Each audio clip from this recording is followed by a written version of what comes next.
అయ్యో గుంటడా నువ్వు దిక్కుమాల బ్యాక్గ్రౌండ్ మ్యూజిక్ ఇచ్చేసినావు అనుకో నిన్ను బరియల గ్రౌండ్ లో పాతిట్టుగా లేట్ అనుకోతున్నావు. పార్ట్ టైం లో శవాలు కప్పెట్టేసే పని కూడా చేస్తున్నారండి మీరు. ఒంటరా తెగులు పట్టుకోండా గరుస్తున్నావు.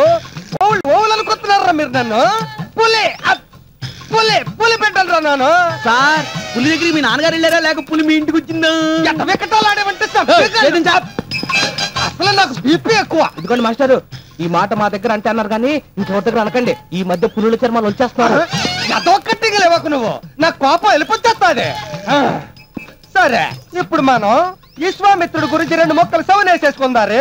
అందరూ బుక్కులు తెరిసేసుకోండి. మరి బుక్కులు తెచ్చి అలవాటు మాకు లేదు కానీ ముందు మీరు పాట మొదలెట్టండి. మరి సోమరిపోత గొంటలు అయిపోతున్నారు మీరు. అనగనగనగనగనగనగా ఓ పాలి విశ్వామిత్రుడు స్వామిలో జులపాలు ముడిట్టేసుకుని విభూతి పూజ చేసుకుని ఓ చేతిలో కుడి చేతిలో కమ్మడలు పట్టేసుకుని ఎడం చేతిలో దండ పట్టేసుకుని అల్లల్లల్లల్లల్లల్లల్ల అడవులోకి పారొచ్చేసినారు.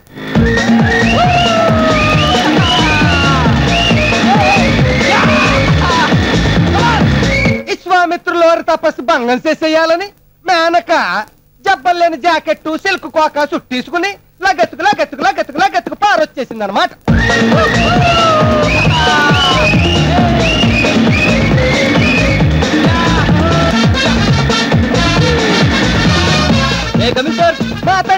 మా తండ్రి అన్నాళ్ళకి వెళ్ళి వచ్చేసినారు అయ్యా. గజరాజు గణపతి రాజా, నాన్న చెప్పిన పాఠానికి ఒప్పేసిన చెప్తాను సమాధానం చెప్పి విశ్వామిత్రుణ్ణి మేనక ఏటి కోరేసుకున్నదేటి? ఇంకేముంది, విశ్వామిత్రుడు తపోభంగం మేనక మానభంగం ఏదంతా రేటి. మసాలలో సీకులు ఎరుకుతున్న మొక్కలు మీరుని ఈ పాలు సొప్పతోటి సమాధానాలు ఇచ్చేసినారనుకో సంపల సింపిసిగా లేటానికి వస్తున్నారు. గుంటల్లో క్వార్టర్లకి సంబంధించిన ఇంపార్టెంట్ క్వశ్చన్లు చెప్పేస్తున్నాను, రాసేసుకోండి. ఇప్పుడు నేను చెప్పబోయే మొట్టమొదటి ఇంపార్టెంట్ క్వశ్చన్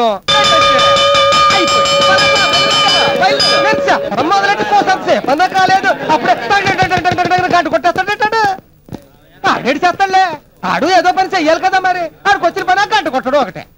అవును రే, నానింత గుండ్లు అర్పేసుకుని గొంతు సించేసుకుని పాఠం చెప్పేస్తా ఉంటే ఒక్క గుంటడన్నా ఒక్క పాలన్నా బాగున్నారా అని అడగరేట్రా? ఇక నుంచి నేను అడుగుతా మాస్టారు. మా నాయనే ఎంత మంచి కొంటాడు రా, ఎంత మంచి కొంటాడు నువ్వు.